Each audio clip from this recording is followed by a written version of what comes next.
আসসালামু আলাইকুম সুপ্রিয় দর্শক, আশা করি মহল্লার রহমতে আপনারা সকলে ভালো আছেন। আজকের ভিডিওতে আলোচনা করব প্রি ম্যাচিউর ইজাকুলেশন বা দ্রুত বীর্যপাত সমস্যার চিকিৎসা সম্পর্কে। এর আগের ভিডিওতে আমরা আলোচনা করেছিলাম এই প্রি ম্যাচিউর ইজাকুলেশন বা দ্রুত বীর্যপাত সমস্যার কমন 10টি গুরুত্বপূর্ণ কারণ এবং এর সমাধান নিয়ে।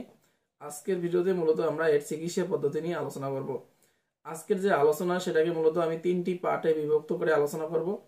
প্রথমে আমরা আলোচনা করব কিছু সেক্সুয়াল টেকনিক সম্পর্কে, দ্বিতীয়ত আমরা আলোচনা করব কিছু সাইকোলজিক্যাল ট্রিটমেন্ট সম্পর্কে, এবং 3 নম্বরে কিছু ঔষধ সম্পর্কে আলোচনা করব, যে ঔষধগুলি মূলত আমরা এই প্রি ম্যাচিউর ইজাকুলেশনের যে সমস্যার পেশেন্ট তাদেরকে আমরা প্রেসক্রিপশন করে থাকি বা তাদের খাওয়ার পরামর্শ দিয়ে থাকি, সেই ওষুধগুলি নিয়ে আজকের ভিডিওতে আলোচনা করব। তো শুরু করছি আলোচনা প্রথম পার্ট দিয়ে। আমরা এখন আলোচনা করব কিছু সেক্সুয়াল টেকনিক সম্পর্কে। সেক্সুয়াল টেকনিক বলতে আসলে আমরা কি বুঝি? সেক্সুয়াল টেকনিক বলতে আমরা যখন সেক্সুয়াল অ্যাক্টিভিটি করি তখন যে কাজগুলো আমরা করি সেটাকে মূলত সেক্সুয়াল টেকনিক বলে থাকি। সেক্সুয়াল টেকনিক বলতে পুরুষদের ক্ষেত্রে আমার যে পরামর্শটা থাকবে, যে আপনারা সবসময় যখন সেক্সুয়াল অ্যাক্টিভিটি যখন আপনারা করবেন তখন আপনারা সবসময় চিন্তা ভাবনা করবেন যেন আপনার ওয়াইফ আপনার আগে স্যাটিসফাইড হয়ে যায়, অর্থাৎ আপনার ওয়াইফের অর্গাজমটা যেন আগে হয়ে যায়, সেটা আপনাকে কিন্তু বুঝতে হবে। কারণ একটি বিষয় কিন্তু আপনারা ভালো করে যদি বোঝেন তাহলে বুঝতে পারবেন যে প্রি ম্যাচিউর ইজাকুলেশন যে পুরুষদের হয়ে থাকে এটা আসলে পুরুষদের কিন্তু কোনো সমস্যা হয় না। কারণ পুরুষদের ভ্যাজাইনের ভিতরে বলেন বাইরে বলেন, তাদের যখন ইজাকুলেশনটা হয়ে যাচ্ছে তাদের কিন্তু অর্গাজমটা হয়ে যাচ্ছে। কিন্তু একটা পুরুষ যদি একটা সার্টেন টাইম পর্যন্ত যদি ধরে রাখতে না পারেন, সেই ক্ষেত্রে যদি তার আগেই অর্গাজমটা হয়ে যায়, সেই ক্ষেত্রে কিন্তু তার যে ফিমেল পার্টনার তার কিন্তু অর্গাজমটা হচ্ছে না। এটা যদি প্রত্যেক দিন এইভাবে চলতে থাকে তখন একটা মহিলার কিন্তু এই ব্যাপারটা আসলে নেওয়াটা এত বেশি সহজ হবে না, তখনই কিন্তু মূলত সমস্যাটা হয়ে যায়, তখনই কিন্তু আপনার ফিমেল পার্টনারের সমস্যাটা হয়ে যায়। তো যখন আপনি আপনার ওয়াইফকে স্যাটিসফাইড করার চেষ্টা করবেন, আপনার ওয়াইফ যখন সেক্সটাকে এনজয় করা শুরু করবে তখন আপনি আপনার মাইন্ডটাকে ডাইভার্ট করে অন্য জায়গায় রাখার চেষ্টা করবেন, এবং চেষ্টা করবেন আপনার ওয়াইফ যখন স্যাটিসফাইড হয়ে যায় বা আপনার ওয়াইফের যখন অর্গাজমটা হয়ে যায়, এরপরে আপনি নিজের যে স্যাটিসফ্যাকশন বা নিজের যে অর্গাজম হওয়ার যে চিন্তা ভাবনা তখন আপনি সেটা করতে পারেন। এই ক্ষেত্রে আমরা কয়েকটি বিষয় আপনাদেরকে বলবো, যেটা হচ্ছে 1 নম্বরে যে বিষয়টির কথা বলবো সেটি হচ্ছে ফিমেল অন টপ পজিশন। অর্থাৎ আপনার যে ফিমেল পার্টনার আছে বা আপনার ওয়াইফ যে আছে, আপনার ওয়াইফকে আপনি উপরে নিয়ে আপনি সেক্স করার চেষ্টা করবেন। সেক্ষেত্রে হয় কি, আমরা যে বিষয়টি দেখি মূলত ভারত বাংলাদেশের যে মেয়েরা তারা কিন্তু এই ফিমেল অন টপ পজিশনে বেশি স্যাটিসফ্যাকশন অনুভব করে থাকেন, এবং এই ক্ষেত্রে আমরা দেখি বেশিরভাগ ক্ষেত্রেই তাদের কিন্তু যে অর্গাজমটা সেটি খুব বেশি তাড়াতাড়ি একটু হয়ে যায়।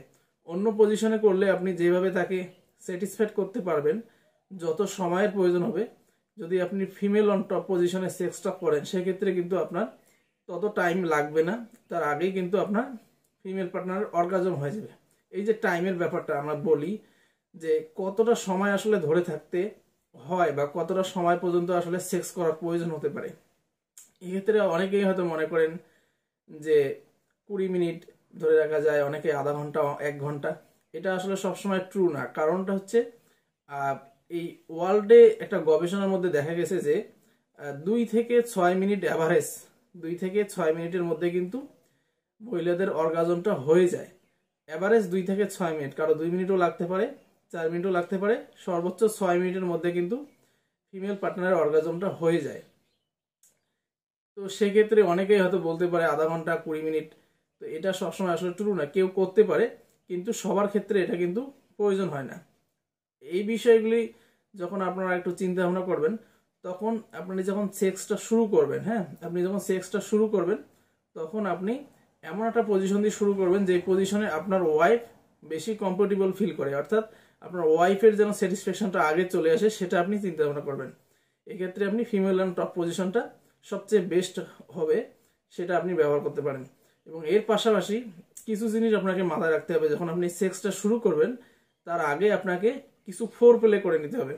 ফোর প্লেটা আপনি 5 থেকে 10 মিনিট করে নিলেন। এখন ফোর প্লেটা যখন করবেন তখন আপনার কিছু জিনিস মাথায় রাখতে হবে। আপনার ফোর প্লে যখন আপনি করবেন তখন আপনার পেনিসটা যেন কোনো জায়গায় না লাগে। আপনার পেনিসটা যখন হাইপার সেন্সিটিভিটি থাকে, তো কোনো জায়গায় যখন এটা কোনো ঘর্ষণ না লাগে, কোনো যেন ফিকশন না হয়, সেক্ষেত্রে আপনার আগেই কিন্তু প্রিমেচুর ইজাকুলেশন হতে পারে। আপনি যখন ফোরপ্লে করবেন তখন আপনার ওয়াইফ যেন আপনার পেনিসের মধ্যে হাত না দেয়, আপনার পেনিসটা যেন কোনো জায়গায় লেগে না থাকে, আপনার পেনিসটা যেন কোনো জায়গায় ঘর্ষণ না হয়, কোনো ফিকশন না হয়, সেটা চেষ্টা করবেন। এবং এই যে আপনি যখন ফোরপ্লেটা করলেন, আপনার ওয়াইফ যখন উত্তেজিত অবস্থা থাকবে তখন আপনি আসলে আপনার ওয়াইফ যে পজিশনে সেক্স করতে অভ্যস্ত বা আপনার ওয়াইফ যে পজিশনে আগেই স্যাটিসফ্যাকশন অনুভব করে সেই পজিশন দিয়ে আপনি সেক্সটা শুরু করবেন। আপনি যে পজিশনে স্যাটিসফ্যাকশন পান সেটা দিয়ে কিন্তু আপনি সেক্সটা শুরু করবেন না। এবং সবসময় চেষ্টা করবেন আপনার ওয়াইফ যেন আগে স্যাটিসফ্যাকশন হয়ে যায়, তারপরে আপনি আপনার ওয়াইফ যখন স্যাটিসফাইড হয়ে গেল তখন কিন্তু আপনার আর কোনো টেনশন থাকলো না, কোনো অ্যাংজাইটি কাজ করলো না। তখন আপনি আপনার কিছুক্ষণ রেস্ট নিয়ে পরে আপনার আবার আপনি যে পজিশনে বেশি অভ্যস্ত বা আপনাকে যে পজিশনে সেক্সটাকে আপনি অনুভব করেন, এনজয় করেন, তখন আপনি সেই পজিশনে আপনি সেক্স করতে পারেন। তখন কিন্তু আপনার কোনো টেনশন থাকলো না। এরপরে আসলে আরেকটা টেকনিক নিয়ে আমরা কথা বলবো, সেটা হচ্ছে স্টার্ট অ্যান্ড স্টপ টেকনিক। এটাকে আমরা আসলে কি বলি? স্টার্ট অ্যান্ড স্টপ টেকনিকটা মূলত হচ্ছে আপনি যখন সেক্স করছেন, হ্যাঁ, আপনি যখন সেক্স করছেন, যখন আপনি অনুভব করতেছেন যে আপনার 20 সেকেন্ড বা 30 সেকেন্ডের মধ্যে আপনার অর্গাজমটা হয়ে যাবে, আপনার ইজাকুলেশনটা হয়ে যাবে, তখনই কিন্তু আপনি আপনার যে পেনিস সেটা ভ্যাজাইনা থেকে বাইরে বের করে নিয়ে আসলেন। এবং যখন আপনার এই যে আপনার যে ব্রেনটি আপনি বুঝতে পারবেন যে এখন আপনার সেন্সিটিভিটি চলে গেল, আপনার যে ইজাকুলেশন হওয়ার যে একটা ভয় সেটা চলে গেল, বা আপনার পেনিসটা একটু নর্মাল হলো, সেক্ষেত্রে আপনি আবার সেক্স শুরু করতে পারেন। এরপরে আবার যখন আপনি দেখলেন যে আবার আপনার ব্রেনটে সেই মেসেজটা আপনি পাচ্ছেন যে আপনার 20 থেকে 30 সেকেন্ডের মধ্যে ইজাকুলেশন হয়ে যেতে পারে, তখন কিন্তু আপনার পেনিসটাকে আপনি আবারও তোমার ভ্যাজাইনের থেকে বাইরে বের করে নিয়ে আসলেন। আবার যখন আপনার এইভাবে আপনি 2-3 বার যদি করেন, সেক্ষেত্রে আপনি দেখবেন যে আপনার কিন্তু মনোবলটা বেড়ে যাবে যে হ্যাঁ আমি ধরে রাখতে পারতেছি, আমার দ্বারা হবে। সেটা হয়ে গেল, এখন টাইমটাও কিন্তু আপনার বেড়ে গেল। এটা গেল আপনার স্টার্ট অ্যান্ড স্টপ টেকনিক। আর একটা টেকনিকের কথা আমরা মূলত বলে থাকি, সেটা হচ্ছে স্কুইজ টেকনিক। হ্যাঁ, এটা মূলত হচ্ছে আপনি সেম আপনার যখন মনে হচ্ছে যে আপনি 20 থেকে 30 সেকেন্ডের মধ্যে আপনার ইজাকুলেশন হয়ে যেতে পারে, তখন আপনি আপনার পেনিসটাকে বাইরে বের করলেন এবং আপনার ওয়াইফ, হ্যাঁ, এই এই হাত দিয়ে এইভাবে এটাকে একটু একটু চিপে ধরবে। হ্যাঁ, এটা চিপে ধরলে আপনার যখন সেন্সিটিভিটি চলে যাবে তখন কিন্তু আপনি আবারও সেক্স করা শুরু করবেন। ফির আবার যখন আপনার দেখা গেল যে আপনি টের পাচ্ছেন যে আপনার 20 থেকে 30 সেকেন্ডের মধ্যে আবারও ইজাকুলেশন হয়ে যেতে পারে, সেম ভাবে আপনি এইভাবে পেনিসটা বের করলেন, এখন আপনার ওয়াইফ এটাকে এইভাবে ধরে স্কুইজ করবে। হ্যাঁ, সেক্ষেত্রে আপনার সেন্সিটিভিটি চলে যাবে, পরে আপনার আবারও সেক্স করতে পারেন। এইভাবে যদি 2-3 বার করেন তাহলে দেখবেন যে অনেকটা টাইম আপনি বাড়িয়ে নিতে পারছেন বা আপনার দ্বারা হচ্ছে। এরপরে মূলত আমরা যে বিষয়টি বলবো সেটা হচ্ছে আপনি যখন সেক্স করছেন সেক্ষেত্রে আপনি কিন্তু 2টা কন্ডম ব্যবহার করতে পারেন। একটা খুব ঠিক কন্ডম ব্যবহার করার চেষ্টা করবেন।